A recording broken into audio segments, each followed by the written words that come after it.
করব আলু দিয়ে বাঁধাকপির তরকারি নিরামিষ।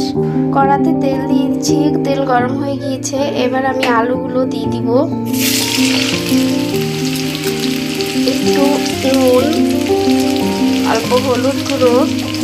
এবার আমি ভালো করে ভেজে নেব আলুগুলো। আলু ভেজে নেওয়া হয়ে গিয়েছে, আমি এবার নামিয়ে নেব। এবার আমি ফোড়ন দেব, জিরে, তেজপাতা, শুকনো লঙ্কা।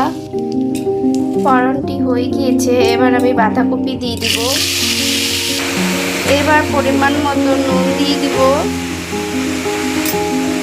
চেরা কাঁচা লঙ্কা, পরিমাণ মতো হলুদ গুঁড়ো। এবার আমি নেড়ে নিব, এবার ঢেকে দিব। এবার আমি দেখে নেব, নেড়ে নিব।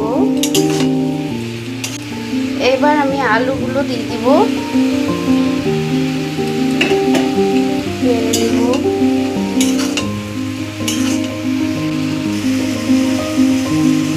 আমি অল্প চিনি দিয়ে দিব,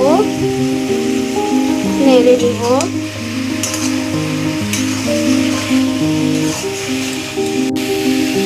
এবার আমি দিব ভেজে নেওয়া জিরের গুঁড়ো দিয়ে দিব, 1 চামচ গরম মশলার গুঁড়ো দিয়ে দিব। এবার আমি ভালো করে মিশিয়ে নেব। বাঁধাকপির তরকারিটি হয়ে গিয়েছে, আমি এবার নামিয়ে নেব। তারপর তেল ছেড়ে দিয়েছে।